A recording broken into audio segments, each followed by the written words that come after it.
c'est une discipline très importante, sans être non plus majeure. Nous avons développé de nombreuses spécialités différentes. Le département Beaux-Arts, entre guillemets, qui va accompagner les arts contemporains, les tableaux impressionnistes et modernes, les tableaux anciens. Et l'art moderne asiatique, un domaine que j'affectionne particulièrement, sont en effet un domaine important. Mais il y a également tout ce qui est autour du luxe, comme les bijoux, les montres, les voitures de collection, le vin, l'alcool, les ventes d'instruments de musique. Tout est important. Chaque acheteur achète, je pense, avec son cœur et ses raisons. Certains sont des particuliers qui ont vraiment le souhait de créer une collection particulière et de conserver les œuvres sur leur mur le plus longtemps possible. Et d'autres sont peut-être plus dans une démarche de spéculation. Je pense aux acheteurs également d'automobiles de collection. Ils achètent une voiture parce qu'elle les passionne par son histoire, par ses propriétaires successifs, etc. Et au bout de 2, 3, 4, 5 ans, ils vont la revendre pour en avoir une autre et parce qu'ils ont envie d'une technique différente, un moteur différent. Et puis il y a également certains acheteurs qui achètent pour mettre au coffre-fort et sortir quelques années après. Ça, c'est plus un pari spéculatif qu'un goût de la collection. J'ai toujours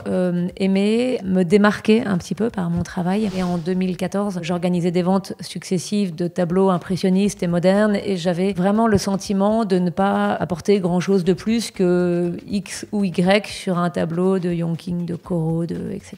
Et je me disais comment mettre en lumière quelque chose que personne ne regarde. Puis j'ai vu un tableau d'un artiste vietnamien du début du XXe siècle qui était particulièrement intéressant. Ça a été le début un petit peu de cette aventure. Ce jour-là, grâce à une force marketing importante, on a réussi à le vendre de manière très très honorable. C'était le record européen. Un acheteur a signalé le fait qu'il était intéressé par cet artiste et qu'il voulait être prévenu s'il y en avait d'autres qui arrivaient. Et je me suis dit, mais si des acheteurs cherchent certaines œuvres, il va falloir leur montrer. Petit à petit, j'ai mis en lumière de très nombreux artistes. Et aujourd'hui, je suis ravie de voir que Cernucci vient d'ouvrir une exposition dédiée à 3 artistes de l'école des Beaux-Arts de l'Indochine, l'art moderne vietnamien. Et personne n'aurait imaginé ce type d'exposition il y a 10 ans. En fait, c'est des artistes qui ne faisaient pas de beaux résultats en vente aux enchères. Personne ne s'en préoccupait. Il n'y a aucun livre dans les bibliothèques. Il n'y a jamais d'œuvres plus montrées que d'autres dans les musées. Elles sont toutes disséminées un petit peu partout. Et aujourd'hui, comme cela fait 10 ans qu'il y a de très beaux résultats qui sont enregistrés, les musées se sont mis au rang. Des expositions s'organisent, des livres sont en train de s'organiser. Les familles des peintres font des monographies sur la vie de leur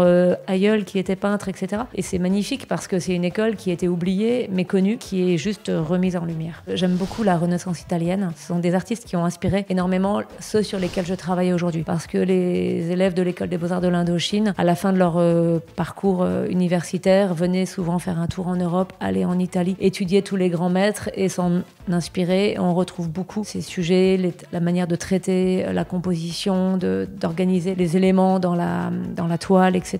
Et c'est quelque chose que j'aime beaucoup. Oui, cela arrive encore très régulièrement. Il arrive même parfois que dans quelques maisons de vente, il y ait des lots qui passent inaperçus. On n'avait peut-être pas assez de connaissances au moment où il est passé, où il n'a pas été regardé avec la bonne attention. C'est pour ceci que vraiment chez Agut, on a décidé d'avoir 15 départements très spécialisés avec des personnes dans chaque département qui soient très expertes pour avoir le service le plus personnalisé possible sur chaque objet et pouvoir ainsi l'accompagner. Une connaissance un peu trop généraliste, c'est un petit peu comme dans la médecine en fait. C'est-à-dire qu'un généraliste va très bien connaître tout, mais un spécialiste connaîtra mieux un problème sur l'épaule ou sur la cheville. Le spécialiste pourra vraiment aller beaucoup plus loin dans la connaissance et dans l'expertise et ainsi beaucoup mieux défendre le lot qui lui est présenté. Il y a de plus des secteurs assez méconnus comme l'école des Beaux-Arts de l'Indochine. Nous parlons d'œuvres qui pendant des dizaines d'années n'avaient pas de valeur financière, peut-être des valeurs sentimentales ou historiques, mais pas financières. Ce sont des œuvres qui sont oubliées sur les murs des collectionneurs et aujourd'hui d'un seul coup ce marché vient d'éclater et les valeurs financières sont importantes mais les propriétaires n'en ont pas toujours conscience.